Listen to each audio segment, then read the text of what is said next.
இயேசுவில் அன்பிற்கினிய சகோதரர்களே சகோதரிகளே, இங்கு குடியமர்ந்து எல்லோர் வாழ்க்கையையும் உயர்வு நோக்கி அழைத்து செல்கிற, தன்னை நாடி வருகிற அத்தனை பேருக்கும் கோடி அற்புதங்களை நிகழ்த்தி காட்டுகிற ஒப்பாரும் மிக்காரும் இல்லாத புனிதர் பதுவை பதியர் தூய அந்தோனியாரை பாதுகாவலாக கொண்டு நீங்கள் மேற்கொள்ளுகிற முயற்சிகளிலெல்லாம் ஏற்றம் காண வேண்டும்,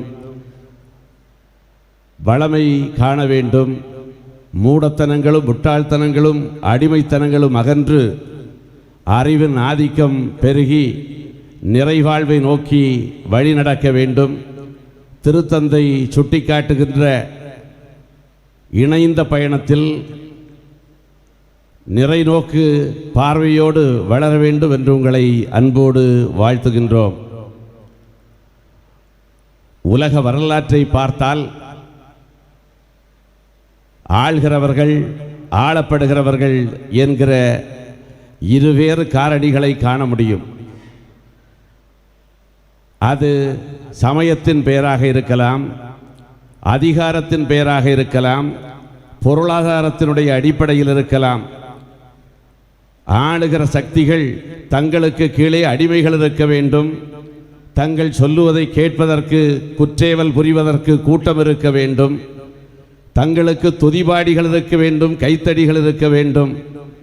தப்பாக சொன்னாலும் அதை ஒப்புக்காக சரியென்று ஒத்துக்கொள்ளுகிற அடிமை கூட்டம் இருக்க வேண்டும் என்று எண்ணி வருவது இயல்பாகவே இருக்கிறது. ஆகவே அந்த வரலாற்றிலே பார்த்தால் எத்தனை அடிமைத்தனங்களை பார்த்து கொண்டே வருகிறோம். அந்த அடிமைத்தனங்கள் இன்றைக்கு மாறி இருக்கிறதா என்றால் பெயர் மாறி இருக்கிறதே தவிர இயல்பு அப்படியே தான் இருக்கிறது. ஆகவேதான் அவைகளுக்கு நவீன அடிமைத்தனங்கள் என்று பெயரிட்டிருக்கிறோம்.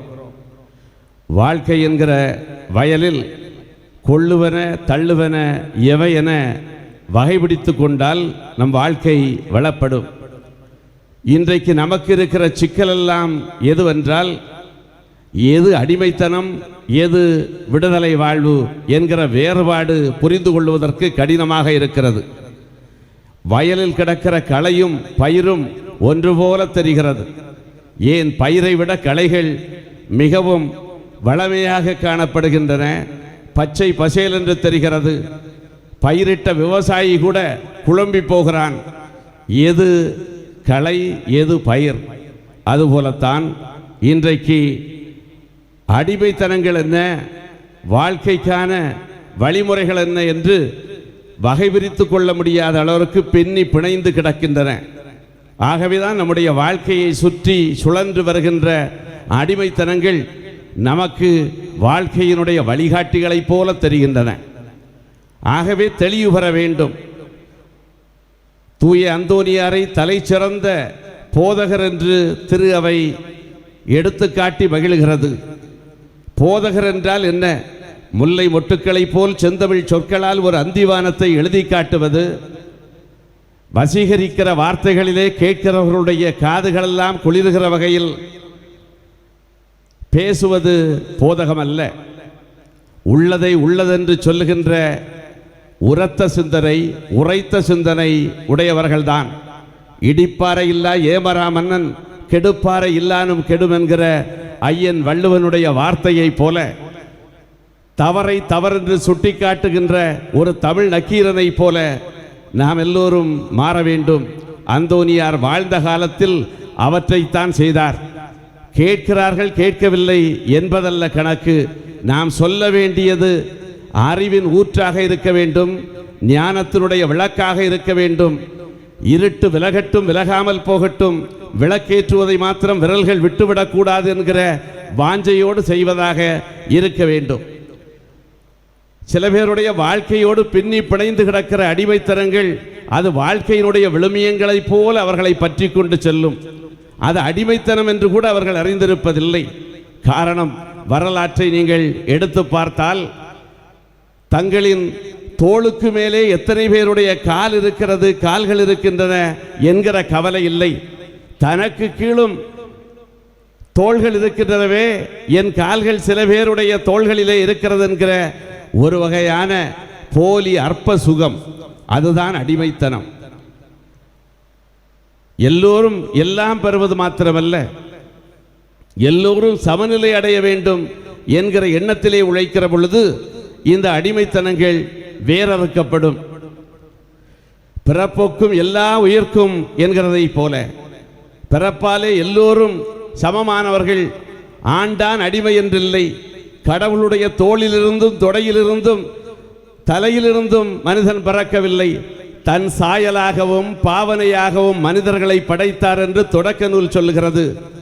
இறைவன் தனக்கு இணையாகத்தான் நம்மை உருவாக்கி இருக்கிறார். உருவாக்கப்பட்ட மனிதர்கள் நாம். யாருக்கும் அடிமை இல்லை. நாமும் யாருக்கும் அடிமையாகிவிடக்கூடாது. நமக்கும் யாரும் அடிமையாக இருக்கக்கூடாது. ஆனால் இந்த உலகத்தில் எத்தனை எத்தனை இயல்புகள். அடிப்படையில் சுயநலம், நான் எனது என்கிற அந்த குறுகிய மனப்பான்மைகளுக்குள்ளே மனிதன் குழம்பி கிடக்கிறான். அந்தோனியாருடைய வாழ்வு அதையெல்லாம் தாண்டியதாக இருக்கிறது. அவர் சார்ந்திருந்த துறவற சபையிலே அவரை போன்ற துறவிகள் பல பேர் இருந்தார்கள். இயேசுனுடைய ஆற்றல் பெற்ற அந்தோனியார் திரும்புகிற திசையெல்லாம் அருள் அடையாளங்களை நிகழ்த்தி காட்டினார். அவர் போகிற இடமெல்லாம் அவருக்கு புகழ் சேர்ந்தது. சிலரால் இதை பொறுத்து கொள்ள முடியவில்லை. இந்த உலகத்திலே பல பேருக்கு முடிகிறதோ இல்லையோ, தன்னால் முடியாவிட்டாலும் அடுத்தவன் செய்யட்டும் என்கிற அந்த பரந்த எண்ணம் இருக்காது. அவன் என்ன செய்வது என்று அவர்களை வக்கணம் பேசுவது, அவர்களை அடித்து தரையிலே வைப்பது. இயேசுவும் தொழுகை கூடத்திலே இறைவார்த்தையை எடுத்து சொல்லி விளக்கம் சொன்னபோது, இவன் தச்சன் மகன்தானே, இவனை என்னை உச்சி முகந்து மெச்சு புகழ்வது, இவனுடைய தாயும் உறவினர்களும் நம்மோடு இருக்கிறார்களே, இவனுக்கு வந்த ஞானம் என்ன என்று அவர்கள் சொல்லுகிறார்கள். முற்றத்து முல்லைக்கு மனமில்லை என்பார்கள். முல்லைக்கு எல்லா இடத்திலும் மனம் உண்டு. அதை நுகர்கிறவருடைய மூக்கிலே தான் ஏதோ பிழை இருக்கிறது. மூக்கின் பிழையை மறந்துவிட்டு முற்றத்து முல்லைக்கு மனமில்லை என்று நாம் நமக்கே சில விளக்கங்களை சொல்லிக் கொள்ளுகிறோம். அந்தோனியாருடைய அருளடையாளங்களை அறச்செயல்களை பார்த்து வியந்தவர்கள் மகிழ்ச்சியாலே பொங்கினார்கள். சில பேர் கோபத்தாலே கொப்பளித்தார்கள். ஆகவே அந்த சபையினுடைய தலைவர், ஒரு நாளைக்கு நீங்கள் இவ்வளவு அற்புதங்கள் தான் செய்ய வேண்டும் என்று அவருக்கு எண்ணிக்கையை நிர்ணயம் செய்து வைக்கிறார். சபை தலைவர் சொல்லுவதை அப்படியே கடைபிடிக்க வேண்டும் என்கிற வார்த்தை பாட்டை ஏற்ற அந்தோனியார் அவர் சொன்னதற்காக கீழ்ப்படிந்தார். அப்படி இருக்கிற நேரத்திலே ஒரு நாள் வீதியோரம் வருகிற போது கட்டடத்தின் உச்சியிலிருந்து ஒரு குழந்தை கீழே விழுகிறது. அந்தோனியாருக்கு அன்றைக்கு விதிக்கப்பட்ட எண்ணத்தினுடைய எண்ணிக்கையினுடைய அற்புத எண்ணிக்கை முடிந்து விட்டது. என்ன செய்வதென்று தெரியவில்லை. ஒரு பக்கம் அவருடைய துறவற சபையினுடைய தலைவர் அவருக்கு இட்ட கட்டளை, மறுபுறம் வாடிய பயிரை கண்டபோதெல்லாம் வாடினேன் என்கிற வள்ளலாருடைய வாஞ்சையான இதயம். குழந்தையை காப்பதா இல்லை துறவற சபை தலைவருடைய வார்த்தையை காப்பதா? அப்படியே குழந்தையை அந்தரத்திலே நிறுத்திவிட்டு ஓடுகிறார். சபை தலைவருடைய இடத்திற்கு போகிறார். நிகழ்ச்சியை சொல்லுகிறார். இந்த ஒரு அருளடையாளத்தை மாத்திரம் செய்வதற்கு உத்தரவு தாருங்கள். ஒரு குழந்தையின் உயிரை காப்பாற்ற வேண்டும் என்று பச்சை குழந்தையைப் போல வெள்ளந்தியாக பேசுகிறார் அந்தோனியார். அவருடைய வெள்ள மனத்தை, கள்ளமில்லாத நல்ல மனத்தை பார்த்த சபை தலைவர், அந்தோனி, உனக்கு இனி எந்த கட்டுப்பாடும் இல்லை. காற்றுக்கு ஏது கைவிலங்கு.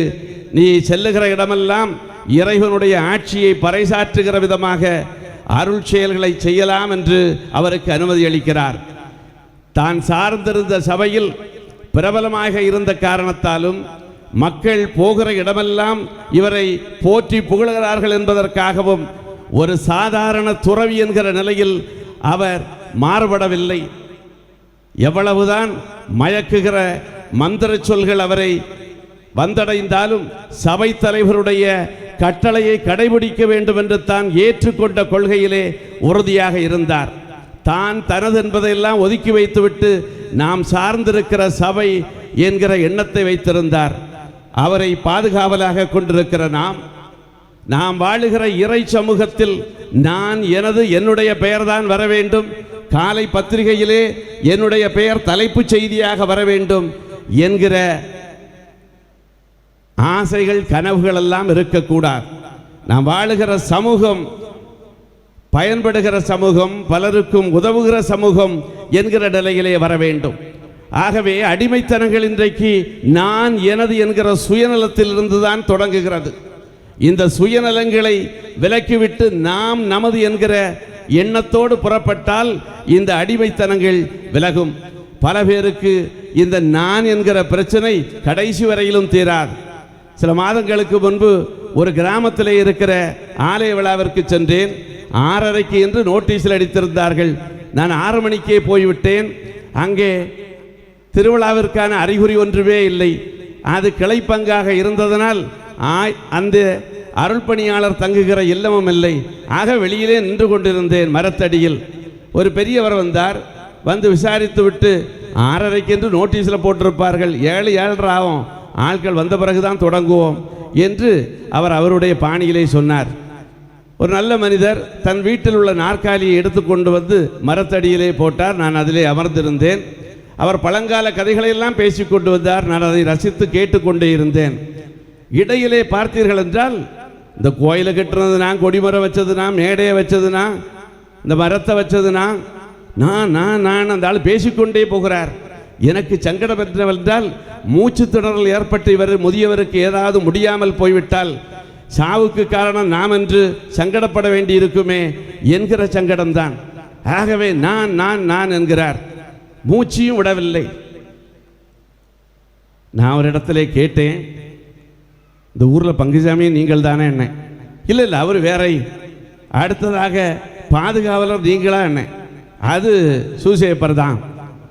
எனக்கு அதற்கு மேல் கேட்க விருப்பமில்லை. காரணம், நான் அமர்ந்திருக்கிற நாற்காலி அவருடையது. இதுக்கு மேல் வில்லங்கமாக கேட்டால் அவர் நாற்காலியை பிடுங்கிக் கொள்வார். ஆகவே அவரிடத்தை சமாளித்தேன். அவருடைய உள்ளத்துக்குள்ளிருந்து உற்பத்தியாகிற கருத்தெல்லாம் எல்லாம் என்னாலே வந்தது, எல்லாம் இந்த ஊர் என்னால் வந்தது. ஊருக்கு ஊர் பல பேர் இப்படி அடிமைத்தனங்களுக்கு ஆளாகி இருக்கிறார்கள், மனநோய்க்கு ஆளாகி இருக்கிறார்கள். இவர்களைப் போல பல பேர் இருக்கிறதுனால்தான் ஒரு இறை சமூகத்திலே பல பிரச்சனைகளை நாம் எதிர்கொள்ள வேண்டியிருக்கிறது. நான் சொல்லுகிற கருத்துத்தான் அரங்கேற வேண்டும். இன்றைய 2ஆம் வாசகத்திலே கேட்டோம் திருத்தூதர் பவுலுடைய வார்த்தைகள். நாம் சட்டதிட்டங்களால் அல்ல, இயேசுவின் மீது வைக்கிற அந்த இறை நம்பிக்கையால் தான், விசுவாசத்தால் தான் கடவுளுக்கு ஏற்புடையவராகிறோம். தொடக்க கால திரு அவையிலே இந்த பிரச்சனை தான் இருந்தது. எப்படிப்பட்ட பிரச்சனை? இந்த பூமியின் முகத்தை புதுப்பிக்க வந்த ஆதவன், இருண்டு போன இந்த பூமியில் வெளிச்ச புள்ளிகளாக வந்தவன், பூகோள வரைபடத்தில் புள்ளி வைக்க கூட இடமில்லாத பெத்லகேமில் உதித்து இந்த பூமி பந்தையே புரட்டி போடுகிற ஒரு பூகம்ப விடியலாக புறப்பட்ட இயேசு புதுமையின் நாயகனாகத்தான் இந்த பூமிக்கு வந்தார். ஆகவே அவரை பின்பற்றிய பல பேர் ஒரு புது சமூகம் படைக்க விளைந்தார்கள். ஆனால் பேதுரு அவருடைய சீடர், அன்பு சீடர், பிடிவாதக்காரர், தான் பிடித்த முயலுக்கு 3 கால் என்று அவர் எப்போதும் பிடிவாதம் பிடிக்கிறவர். அப்படிப்பட்ட பேதுருவுக்கு என்ன எண்ணம் என்றால், இயேசு பின்பற்றிய விருத்த சேதனம், யூதர்கள் பின்பற்றி வருகிற விருத்த சேதன சடங்கு கிறிஸ்துவை ஏற்றுக்கொண்டவர்களுக்கும் நடத்தப்பட வேண்டும் என்பது அவருடைய பிடிவாதம். அவர் இயேசுவின் மீது நம்பிக்கையும் அன்பும் கொண்டவர்தான், என்றாலும் பிடிவாதக்காரன். தான் சொல்லுவதைத்தான் ஏற்க வேண்டும் என்று பிடிவாதம் பிடிக்கிறவர். அலை பாய்கிற கடலில், ஆர்த்தழுகிற புயலில் பத்திரமாக பயணம் நடத்துகிற மீன்பிடி வித்தை கற்ற அந்த மனிதர் இயேசுவை போல விருத்த சேதனம் செய்ய வேண்டும் என்று அங்கே பிடிவாதம் பிடிக்கிற நேரத்திலே தான் முகில் விடுத்து வெளிக்கிளம்புகிற ஒரு முழுவதியை போல திருத்தூதர் பவுல், கற்றுத்தெறிந்த பேராளன், சட்டத்தையும் விதிமுறைகளையும் தேர்ந்து தெளிந்தவன், அதெல்லாம் நமக்கு தேவையில்லை, நாம் இயேசுவின் மீது கொள்ளுகிற விசுவாசத்தால் இறைவனுக்கு ஏற்புடையவர்களாகிறோம், இந்த சடங்கு சம்பிரதாயங்கள் எல்லாம் வேண்டாம் என்று சொல்கிறார். இன்றைக்கு பல இறை சமூகங்களை பிடித்திருக்கிற நோய் காலகாலமாக சடங்கு, சம்பிரதாயம், மூடத்தனங்கள், முட்டாள்தனங்கள் என்கிற நிலையிலே வருகிறது. இன்றைக்கு 2025 யூபிலி ஆண்டை கொண்டாடுகிறோம். இணைந்து பயணிக்கிற திரு அவைக்காக நம்மை திருத்தந்தை பிரான்சிஸ் அழைக்கிறார். நாம் இன்னும் வத்திக்கான் 2ஆம் சங்கத்திற்கு முன்பாகவே பயணிக்கிற நிலையிலே இருக்கிறோம். மாற்றங்கள் ஏற்பட வேண்டாமா? நேற்று போல இன்றில்லை, இன்று போல நாளை இராது. குழந்தைகள், தொட்டில் குழந்தைகளே கோபித்துக் கொள்ளுகிறார்கள். நாங்கள் தூங்குவதற்காக விடுதலை பாடலை நீ எப்போது பாடப்போகிறாய்? நாங்கள் தொட்டிலுக்குள்ளே துயில் கொள்வதற்காக ஆராரோ என்று தாலாட்டு பாடுகிறாயே, விழித்துக் கொள்வதற்கான விடுதலை பாடலை பாடு என்று தொட்டில் குழந்தைகளை துளைத்து கேள்வி கேட்கிற காலத்திலே இருக்கிறோம். ஆகவே மாற்றம் ஒன்றுதான் மாறாத ஒன்றாக இருக்கும். திரு அவை எத்தனையோ மாற்றங்களை கொண்டு வருகிறது. சில பேர் பாரம்பரியம், மரபுகள் என்கிற பெயரிலே நாங்கள் இதைத்தான் பிடித்து கொண்டிருப்போம் என்கிற ஒரு எண்ணத்திலே இருக்கிறார்கள். இயேசுவினுடைய திரு அவையினுடைய கூறுகளை நாம் அறிந்தவர்களாக இருக்க வேண்டும். அந்த அடிப்படையிலே போகிற பொழுது நம்மிடத்திலே இன்றைக்கு என்ன பிரச்சனை? ஒரு இறை சமூகத்திலே இருக்கிறது. நாம் எல்லோரும் இணைந்து பயணிக்கிற கூட்டு இயக்கமாக நம்முடைய திரு அவை இருக்க வேண்டும். இறை சமூகம் இருக்க வேண்டும். ஒரு குடும்பத்தினுடைய ஆதிக்கம்தான் இருக்க வேண்டும், அவர்கள்தான் காலாகாலத்திற்கு இருக்க வேண்டும் என்பது தவறான வாதம். ஒரு 25 ஆண்டுகளுக்கு முன்பு நம்முடைய மாவட்டத்திலே இருக்கிற ஒரு திருத்தலம், அங்கே கொடியேற்றம் 6 மணி 6:30 என்றார்கள். மறைவுரைக்காக நான் போயிருந்தேன். ஆயிரக்கணக்கான மக்கள் கூட்டம், எல்லோரும் வந்து விட்டார்கள். கொடியேறுவதற்கான அறிகுறி இல்லை. பங்கு தந்த இடத்திலே கேட்டேன், அவர் பதட்டத்திலே இருந்தார். காரணம், கொடி ஏறுகிற போது அவருடைய இரத்த அழுத்தமும் பங்கு தந்தைக்கு ஏறும். கொடி இறங்கிய பிறகுதான் அந்த பிளட் பிரஷரே கீழே வரும். இது கொடியேற்றத்திற்கு நான் பல ஊர்களிலே பார்த்திருக்கிறேன். அவர் பதட்டத்திலே இருக்கிறார், பரபரப்பிலே இருக்கிறார்.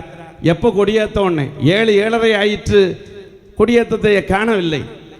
பிறகு மிக்கேல் சம்மனசுடைய சொருபத்தை ஆலயத்தை சுற்றி வந்தார்கள். அதன் பிறகும் கொடியேறவில்லை. திடீரென்று பார்த்தால் ஒரு கட்டிலோடு ஒரு பிணத்தை தூக்கி கொண்டே வருகிறார்கள். எனக்கு ஆச்சரியம் என்னவென்றால், கொடியேற்றமும் அடக்கச் சடங்கும் ஒரே திருப்பலியிலா? அவ்வளவு முற்போக்குவாதிகளா இங்கே இருக்கிறார்கள்? பங்கு தந்த இடத்திலே கேட்டேன். அவர் சொன்னார், முடுதம் வந்துகிட்டு இருக்கிறார். முடுதம் வந்துகிட்டு இருக்கிறாரா? அவரே முடியாமல் கட்டிலில் பிணமாக எல்லாம் தூக்கி வருகிறார்கள். கொடி கயிறினுடைய ஒரு சுருட்டை கொண்டு முடுதத்துக்கு கையில் வைக்கிறார்கள். அவருக்கு எந்த அசைவும் இல்லை. பிறகு அதை எடுத்து அவர்களே ஏற்றி விடுகிறார்கள். நான் பார்த்தேன், என்னவென்று கேட்டேன். இந்த ஊரில் முடுதம் தான் கொடி எடுத்து கொடுக்கணும், அவர் முடியாமல் இருக்கிறதுனால படுக்கையோடு தூக்கி கொண்டு வந்திருக்கிறார்கள். வருகிற வழியிலே அவர் போய்விட்டால் என்ன நடக்கும் என்று அவரிடத்திலே என் பாணியிலே கேட்டேன். அவருக்கு மோன் ரெடியாக இருக்கிறான் முடுதத்துக்கு. அப்போ 7000 பேர் இருக்கிற இந்த ஊரில் அவர்களை தவிர வேறும் இல்லையா என்றால் அது இங்கு உள்ள பாரம்பரியம். இதுதான் அடிமைத்தனம். கிறிஸ்துவனுடைய பெயராலே திருமுழுக்கு பெற்ற நாம் அனைவரும் சமமானவர்கள். ஒடுக்கப்பட்டவருக்கு உரிமை வாழ்வை வழங்குவதுதானே இந்த வாழ்க்கை. உயரத்திலே இருந்தவன் தாழ்நிலையை கண்டுதான் ஆக வேண்டும். மரியன்னையினுடைய புகழ்ச்சி பாடலை பார்க்கிறோம். பசித்தவரை நலன்களால் நிரப்பினால், செல்வரை வெறும் கையரால் அனுப்பிவிட்டார். ஆட்சியிலே இருந்து மாட்சி கண்டவர்களை எல்லாம் துரத்தி விட்டார். ஏழைகளை, எளியவர்களை, ஒடுக்கப்பட்ட மக்களை அதிகார நாற்காலியிலே அமர்த்தினார். ஒரு சமுதாய புரட்சிக்காக கனவு காண வேண்டும். மூடத்தனங்கள், நவீன மூடத்தனங்கள் அப்போதுதான் மறையும். அரை நூற்றாண்டுக்கு முன்னால் அமெரிக்க திருநாட்டில் கருப்பர்கள் நாடாளுவதை நினைத்து கூட பார்க்க இயலாது. அடிமைகளாக கிடந்தார்கள். மனிதர்களுடைய பட்டியலிலே கருப்பர்களுக்கு இடம் இருக்கவில்லை. நீக்ரோக்கள் என்று அவர்களை நீக்கியே வைத்திருந்தார்கள். அப்படிப்பட்ட ஒரு சமூகத்திலே தான் மார்ட்டின் லூத்தர் கிங் என்கிற ஒரு புரட்சியாளன் மக்களின் குரலாக உதிரளித்தான். தன் மக்கள் நாயிலும் கீழாக, அவர்கள் மிருகங்களிலும் கீழாக நடத்தப்பட்ட அவல நிலையை கண்ட Martin Luther King I have a dream என்று ஒரு பேருரை நிகழ்த்தினார். என் உள்ளத்திலே எனக்கு ஒரு கனவு உண்டு. ஒரு நாள் வரும், என் கருப்பின பிள்ளைகள் இந்த அமெரிக்காவினுடைய வெள்ளை மாளிகையின் நாற்காலியிலே உட்காருவார்கள் என்று கனவு பேருரையை நிகழ்த்தி காட்டினான். அவன் உரை நிகழ்த்திய 47வது ஆண்டிலே 50 ஆண்டுகள் கூட ஆகவில்லை. 47வது ஆண்டிலே ஒபாமா என்கிற ஒப்பற்ற கருப்பின தலைவன் அந்த அமெரிக்கா நாற்காலியிலே உட்கார்ந்தான். வெள்ளைக்காரர்கள் மாத்திரமே இருந்து இருந்து அழுக்காக்கிய அந்த அதிபர் நாற்காலியிலே பராக் ஒபாமா என்கிற கருப்பின தலைவன் உட்கார்ந்தது. இந்த உலகத்தில் மாற்றம் சாத்தியம்தான். ஒடுக்கப்பட்ட மக்களுக்கு உரிமை குரல் ஒலிக்கிற பொழுது அவர்கள் விடுதலை பேர்வழிகளாக விளங்குவார்கள். இதுதானே சாத்தியம். ஆகவே அப்படிப்பட்ட ஒரு நிலைகளை உருவாக்க வேண்டும். இன்றைக்கு நம்மிடத்தில் இருக்கிற மூடத்தனங்கள் என்ன? நம்முடைய சமூகத்தில் இருக்கிற பெரும் மூடத்தனங்கள் தான் இன்றைக்கு அடிமைத்தனங்கள். 21ஆம் நூற்றாண்டில் கம்ப்யூட்டர்கள் நம்மை கையாளுகிற காலத்தில் நாம் எல்லாம் தெரிந்தவர்கள் நவீன தொழில்நுட்பத்திலே போகிறோம், செயற்கை நுண்ணறிவிலே பயணிக்கிறோம் என்றெல்லாம் பீற்றிக் கொள்ளலாம். ஆனால் இன்றைக்கும் மூடத்தனமும் முட்டாள்தனமும் கைவிரித்து கொண்டே நடைபயில்கிறது. அண்மையிலே ஒரு திருவிழா திருப்பலிக்கு போயிருந்தேன். அழைத்தவர் என் உறவினர். ஆகவே மறைவுரை நிகழ்த்த வேண்டும் என்றார். பூசை எப்போது முடியும், பந்தி எப்போது வைப்பார்கள் என்று பரபரப்பிலே தான் மக்கள் இருப்பார்கள். மறையுரை கேட்கின்ற மனநிலையில் இருக்க மாட்டார்கள். வேண்டாம் என்றேன். இல்லை, 4 வார்த்தை நீங்கள் சொல்ல வேண்டும், அப்போதுதான் திருமணம் நிறைவு வரும் என்றார். அவர் சொன்னார் என்பதற்காக என் மறைவுரையை தொடங்கினேன். 2 நிமிடங்கள் கூட ஆகியிருக்காது. ஒரு பீட சிறுவன் கையிலே காகித துண்டோடு என்னுடைய அருகிலே வந்தான். பல அரசியல்வாதிகளுடைய கூட்டத்தை பார்த்தவன் நான். ஆகவே அவர் பேசிக்கொண்டிருக்கிற போதே கைத்தறி துண்டுகளையும் மினுமினுக்கிற துண்டுகளையும் போர்த்தி அவரை கௌரவிப்பார்கள். ஆனால் நான் பேசத் தொடங்கிய உடனே பீடச்சிறுவன் இந்த காகித துண்டோடு வருகிறான். புரிந்து கொண்டேன். அதிக நேரம் பேசிவிட்டோமோ, நிறுத்த சொல்லி இவர்கள் ஆணையிடுகிறார்கள் என்று கடிகாரத்தை பார்த்தேன். 2.5 நிமிடம்தான் ஆகியிருந்தது. ஆகவே அவர்கள் படிக்கிறார்கள் என்று அந்த காகித துண்டை படித்தேன். அதில் என்ன எழுதியிருந்தது தெரியுமா? ராகு காலம் முடிவதற்கு இன்னும் 20 நிமிடங்கள் இருப்பதனால் தொடர்ந்து மறைவுரையாற்றவும். எனக்கு அப்போதான் புரிந்தது, ராகு காலத்தை அந்த ஃபில்லிங் த பிளாங்க்ஸ் என்றதை போல அதை நிரப்புவதற்காக என்னை மறைவுரைக்கு அழைத்திருக்கிறான். இந்த காரியம் கர்த்தராலே வந்தது என்று கல்யாண சீட்டிலே போடுகிறான். ஆனால் மன இடம் அந்தோனியார் ஆலயம், மன நேரம் 9:30க்கு மேல் 10:30 ககம் உள்ள சுப வேளையில் என்று கத்தோலிக்க திரு அவையினுடைய மகன் அடிக்கிறான் என்றால் அது என்ன? கர்த்தருடைய லஞ்சு பிரேக்கா? அந்த நேரத்திலே தாலி கட்டினால் தாலி கழுத்திலே நிற்காதா? இந்த காரியம் கர்த்தரால் வந்ததென்றால் ஏன் அந்த காரியம் அந்த நேரத்தில் மட்டும் வராது? இதெல்லாம் நான் நினைத்து பார்க்க வேண்டாமா?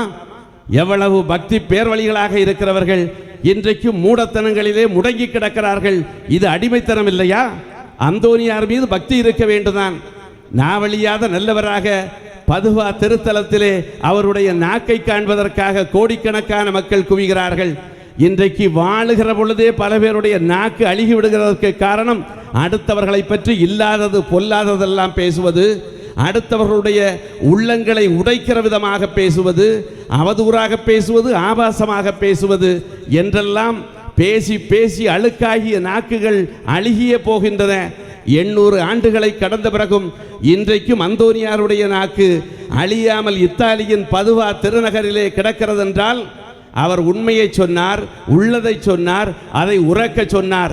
உண்மையை சொல்லுகிறவனுடைய நாவு ஒரு நாளும் அழியாது. ஆகவே மூடத்தனங்கள் முட்டாள்தனங்களிலிருந்து நாம் விடுதலை பெற வேண்டும். அப்படி அடிமைத்தனங்களை எல்லாம் அகற்றி அந்தோனியாருடைய பெயராலே அடிமைத்தனங்கள். சில ஆண்டுகளுக்கு முன்பு பைக்கிலே போகிற போது என்னுடைய கை உடைந்து விட்டது விபத்திலே. ஆஸ்பத்திரியிலே படுத்திருந்தேன். பங்கு மக்கள் பலரும் பார்க்க வந்தார்கள். என் பக்கத்திலே தலைமாட்டிலே எங்கள் ஒரு உபதேசியார் அப்படியே உட்கார்ந்திருந்தார். அன்பை காட்டுவதற்காக என்று எடுத்துக்கொள்ள இயலாது. ஓடி என்று சொல்லுகிறோமே, அதுபோல டியூட்டி இங்கே, சம்பளம் அங்கே கிடைக்கும் என்பதனால் அவர் அமர்ந்து கொண்டார். பேசிக்கொண்டிருந்த பொழுதே சொன்னார், சாமி உங்களுக்கு ஏன் கையில் அடிபட்டு தெரியுமா என்னார். அவர் என்னோடு பைக்கிலே பயணம் செய்யவில்லை. அவர் என்னிடத்திலே விசாரணை அதிகாரியை போல கேட்டார். நான் சொன்னேன், நான் குறுக்க சாடிச்சு, ஆகவே பிரேக்கை பிடிச்சேன், கீழே விழுந்துட்டேன், கை உடைந்தது. அது இல்லை காரணம் என்னார். பின்ன என்ன காரணம் என்ன? போன மாதம் அந்தோனியாருக்கு நோட்டீஸ் ஒன்று வந்து பார்த்தீங்களா? நான் மறந்து விட்டேன், அவர் நினைவில் வைத்திருக்கிறார். இந்த நோட்டீஸை 13 நாளில் 13 பேருக்கு அனுப்பவும். இப்படி நோட்டீஸ் அடித்த ஆறுமுகத்திற்கு 7 லாரி கிடைத்தது. சூசைக்கு 10 பசுக்கள் கிடைத்தன. இந்த நோட்டீஸை அலட்சியம் செய்த செபஸ்தியானுடைய வீடு இடிந்து விழுந்தது. இப்படியெல்லாம் அந்த நோட்டீஸில் இருந்தது. இதை நான் வாசித்து பார்த்துவிட்டு எங்கள் சமையல்காரரிடத்திலே கொடுத்து, மழை நேரத்தில் தீப்பற்ற வைக்க வேண்டுமென்றால் இதை பயன்படுத்திக் கொள்ளுங்கள் என்று நோட்டீஸை கொடுத்து விட்டேன். இதை பார்த்து கொண்டிருந்த உபதேசியார் மனதிற்குள்ளே வைத்திருக்கிறார், விபத்திலே எனக்கு கை ஒடிந்ததற்கு அந்தோனியாருடைய நோட்டீஸை எரித்ததுதான் காரணம் என்று விளக்கம் சொல்லுகிறார். என்றால் நாம் எங்கே போய்கொண்டிருக்கிறோம்? நம்முடைய வாழ்வு எங்கே போய்கொண்டிருக்கிறது? நாவழியாத நல்லவர் அந்தோனியார் நல்லதை இந்த சமூகத்திற்கு போதிக்கிறவராக இருந்தார். இன்றைக்கு நல்லதை சொல்லுகிறோமா? இன்றைக்கு அடுத்தவர்களுடைய பெயரை எப்படி கெடுக்கலாம் என்கிற எண்ணத்திலே இருக்கிறோம். எப்படிப்பட்ட எண்ணம்? எங்கள் ஊரிலே ஒரு வாலிபன் வருத்தத்தோடு வந்தான். அவன் வாலிபன் என்று சொல்லுவதற்கு காரணம், அவனுக்கு திருமணமாகவில்லை. வயது 40 கடந்து விட்டது. தலையில் உள்ள முடியில் ஏறக்குறைய 60 விழுக்காடு விழுந்து விட்டது. என்றாலும் அவன் வாலிபன் என்றுதான் வலம் வருகிறான். தம்பி, உனக்கு திருமணம் செய்கிற ஆசையே இல்லையா என்று கேட்டேன். எனக்கு ஆசை இருக்கிறது, பிறர் அதை அனுமதிக்க வேண்டுமே என்று சாடை மாடையாக சொன்னான். பிறர் அதற்கு அனுமதிக்க வேண்டும் என்று கேட்டேன். இல்லை, எதிர் வீட்டுக்காரன் மனம் வைத்தால்தான் எனக்கு திருமணம் நடக்கும் என்றான். அவன் சொன்னதை பார்த்து எதிர் வீட்டில் உள்ள பிள்ளையை அவன் விரும்பி இருக்கக்கூடும், குடும்பத்தினர் ஒத்துழைக்கவில்லை, ஆகவே காத்திருக்கிறான் என்று நான் வழக்கம் போல் நினைத்துவிட்டு, எதிர் வீட்டுக்காரன் ஏன் முடிவெடுக்க வேண்டும், அவரிடத்தில் நான் பேசி பார்க்கட்டா என்றான் என்று நான் கேட்டேன். இல்லை இல்லை, அப்படி ஒன்றுமில்லை, நீங்கள் நினைப்பது போல அவன் வீட்டில் பெண் பிள்ளையே இல்லை, அவனுக்கு குழந்தைகளே இல்லை, பிறகு எதற்கு அவன் முடிவெடுக்க வேண்டும்? உன் பெற்றோரோ உன்னுடைய உடன் பிறந்தோரோ அல்லவா முடிவெடுக்க வேண்டும் என்று கேட்டேன். அவன் சொன்னான், எங்கள் ஊர் பஸ் ஸ்டாப்பில் இவன் சாய கடை வச்சிருக்கிறான், உள்ள பணத்தை எல்லாம் புரோக்கர்களுக்கு கொடுத்து அவனவன் என்னை பார்க்க வருவான், முன்னாடி வீட்டுக்கு வருவான், பேசுவான், காப்பியை குடிப்பான், பதில் சொல்லுகிறோம் என்று போவான், பிற பதிலே இருக்காது. இது ஒரு காலம். இப்போது வருகிற பொழுது அந்த பேருந்துடைய படிக்கட்டை விட்டு இறங்குவதே இல்லை, அதுக்குள்ளாடி இவன் ஊசியை போட்டு விட்டுறான். அவன் வந்த பஸ்ஸில் அப்படியே போய் விடுகிறான். ஆகவே அப்படிப்பட்ட ஒரு நல்லவன். என்னை பற்றி அவனிடத்திலே தான் விசாரிப்பான். அவன் தான் அந்த பஸ் ஸ்டாப்பிலே கடை வைத்திருக்கிறான். ஆகவே என்னை பற்றி கேட்ட உடனே, பிள்ளையை நீங்கள் கிணத்திலே கொண்டு தள்ளப் போகிறீர்கள் என்று அவன் பேசுகிற பேச்சியை பார்த்து எல்லாரும் ஓடி விடுவான். ஒன்றில் அவன் சாக வேண்டும், இல்லை என்றால் அவன் மனம் மாற வேண்டும், அதுவரை எனக்கு திருமணம் என்பது வாய்ப்பே இல்லை என்றான். இன்றைக்கு ஊருக்கு ஒரு சாயக்கடைக்காரர்களைப் போலத்தான் அடுத்தவர்களுடைய பெயரை கெடுப்பது, அடுத்தவர்களுடைய பெயருக்கு கேடு விளைவிப்பது, மொட்டை கடிதம் எழுதி பல பேருடைய மனதை புண்படுத்துவது, இப்படிப்பட்ட மூடத்தனங்கள், முட்டாள்தனங்கள் இருந்து கொண்டே இருக்கிறது. குடும்ப உறவுகள் உடைந்து கொண்டே இருக்கின்றன. அது நமக்கு கவலையே இல்லை. நண்பர்கள் என்று நமக்கு நிறைய பேர் இருக்கிறான், சொல்லலாம். ஒருவன் சொன்னால், எனக்கு ஃபேஸ்புக்கில் 4717 பேர் ஃப்ரெண்ட்ஸாக இருக்கிறான். பக்கத்து வீட்டில் உள்ளவன் இவன் பார்த்ததே இல்லை, கூட பிறந்தவரை அவன் பார்த்ததே இல்லை. இன்றைக்கு சமூகம் உடைந்து கிடக்கிறது. பொருள் தேடுகிற அவசரத்தில் குடும்ப உறவுகளே போய்விடுகிறது. ஒரு தகப்பனுக்கு பிறந்த குழந்தைகள் அண்ணன் தம்பியாக வீட்டிலே இணைவதில்லை. தகப்பனுடைய சாவிலே கூட அவன் ஒரு ஜன்னல் ஓரமும் இவன் ஒரு கதை ஓரமும் நிற்கிறான். கோர்ட்டிலே வாதியும் பிரதியுமாக தகப்பனுடைய 3 சென்றை பிரிப்பதற்காக நிற்கிறானே தவிர, தகப்பனுடைய சாவில் அண்ணனாகவோ தம்பியாகவோ அவனால் சேர முடியவில்லை. பொருள் நம்மை பாடாய்படுத்துகிறது. எங்கள் பங்கிலே காலை நேரத்தில் 6:30 மணிக்கெல்லாம் ஒரு மஞ்சள் பஸ் வரும். நகராட்சியினுடைய நாய் பிடிக்கிற வண்டியைப் போல வரும். அதிலே குழந்தைகளை தாய்மார்கள் பொதிந்து உள்ளே எறிவார்கள். அங்கே இருக்கிற ஆயாக்கள் கிரிக்கெட்டிலே கேட்ச் பிடிக்கிறதை போல பிடித்து அங்கே அடுக்கி வைப்பார்கள். இது உங்கள் ஊரிலும் நடக்கும், வழக்கமாக நடக்கும். எனக்கு அதிர்ச்சி என்னவென்றால், அன்றைக்கு ஒரு நாள் இப்படித்தான் 7 மணிக்கு பஸ் வருகிறது. தாய் குழந்தையை சுருட்டி உள்ளே எறிகிறாள். ஆயா அதை மடக்கி அலமாரிலே வைக்கிறாள். வண்டி போகிறது. என்ன ஆச்சரியம் என்னவென்றால், அந்த குழந்தையினுடைய தாத்தா அன்றைக்குத்தான் 6 மணிக்கு இறந்திருக்கிறார். 6:30 மணிக்கு இறந்து போன செய்தியை சொல்லி மணி அடிப்பதற்காக என்னிடத்திலே வந்து அனுமதி கேட்டார்கள். கொஞ்ச நேரத்தில் பஸ் வருகிறது. அந்த வீட்டில் உள்ள குழந்தை குழந்தைக்கு தாய் தந்தை என்றெல்லாம் பார்க்கிற பொழுது இது சுற்றி வளைத்து வருகிற சொந்தத்தில் வருகிற தாத்தா அல்ல, குழந்தையினுடைய தகப்பனின் தகப்பன். அவர் செத்து கிடக்கிறார், குழந்தை வழக்கம் போல போகிறது. 4 வயது இருக்கும், 1/4 கிளாஸோ அரை கிளாஸோ தெரியவில்லை, அது போகிறது. ஏன் இப்படி நடக்கிறது என்று நான் கேட்கிற நிலையிலும் இல்லை. ஏனென்றால் அவர்தான் ஊர் தலைவர். ஊர் நியாயத்தை கேட்க போய் நம்முடைய பாடு திண்டாட்டம் ஆகிவிடக்கூடாது என்பதற்காக அமைதியாகவே இருந்தேன். இவ்வளவு உறுதியோடு உங்கள் முன்னால் சொல்கிறேன், அவர் முன்னால் என்னால் சொல்ல முடியவில்லை. காரணம், அந்த ஊரில் நான் பங்கு தந்தை. 5 நாட்கள் கழித்த பிறகு நினைவு திருப்பலி. நினைவு திருப்பலியை பதிவு செய்வதற்காக இறந்தவருடைய மருமகள், குழந்தையின் தாய், அவர் வருகிறார். அவர் ஊரில் உள்ள எல்லா சபைகளிலும் தலைவி. அவருடைய கணவரோ ஊரில் உள்ள எல்லா நிலைகளிலும் தலைவர், ஊருக்கும் தலைவர். அப்படி ஆக்கிரமித்து வைத்திருக்கிறார்கள். இருந்தாலும் ஒரு நல்ல பெண்மணி, பக்தியுள்ள பெண்மணி. அவரிடத்தில் நான் கேட்டேன், எம்மா பிள்ளை என்ன நீட்டு தேர்வுக்காக போகிறது, அந்த தாத்தா செத்த அன்னைக்காவது வீட்டில் குழந்தைய வைக்கக்கூடாதா என்று கேட்டேன். அவள் சொன்ன பதில் என் கண்மூடுகிற கால வரையிலும் மறக்க இயலாது. அவள் சொன்னா, வயசானவர் தானே, தாத்தா என்ன காலவதியாகி போனவரா? அவர் என்ன பேட்டரி செல்லில் இருக்கிற எக்ஸ்பைரி டேட் உள்ள நிலையிலே இருக்கிறார்? ஒரு மனிதனை காலாவதியாகி போனான், அவன் வயதானவன், ஆகவே அவன் தாத்தா நிலையிலே இல்லை, குழந்தை இப்படி போகட்டும் என்று இந்த அடிமைத்தனம் நம்மை வாட்டும் என்றால், நாளை ஒரு காலம் வரும், குழந்தை வளர்ந்து பெரிய ஆளாகி தாய் தந்தை இடத்திலே கேட்கும், டே மரியாதை, நீ சாகிறதா இருந்தால் சனிக்கிழமையோ ஞாயிற்றுக்கிழமையோ அரசு விடுமுறையிலேயே சாவு, வகுப்பு நாளிலே செத்து என்னை சங்கடப்படுத்தாதே என்றல்லவா குழந்தைகள் கேட்கும். ஆகவே இப்படிப்பட்ட உறவு முறைகளை நான் வைத்திருக்கிறோம். இந்த குழந்தைகளிடத்தில் அன்பு பாராட்டுகிறோமா? குழந்தைகள் பல்லை தேய்க்கிறார்களோ இல்லையோ, செல்லை தேய்ப்பதிலே இருக்கிறார்கள். இன்றைக்கு அடிமைத்தனங்கள் அங்கெங்கிறாதபடி எங்கெங்கும் அடிமைத்தனங்கள். செல்லில்லாமல் வாழவே இயலாது. அப்படிப்பட்ட ஒரு அடிமைத்தனத்திலே வாழ்ந்து கொண்டிருக்கிறோம். எப்படிப்பட்ட அடிமைத்தனங்களிலே ஒரு காலம் இருந்தது, மனைவி நிறைந்த புன்னகையோடு நடு வாசலிலே வந்து வேலைக்கு போகிற கணவனை போயிட்டு வாருங்க அத்தான் என்று சொல்லுகிற காலம் இருந்தது.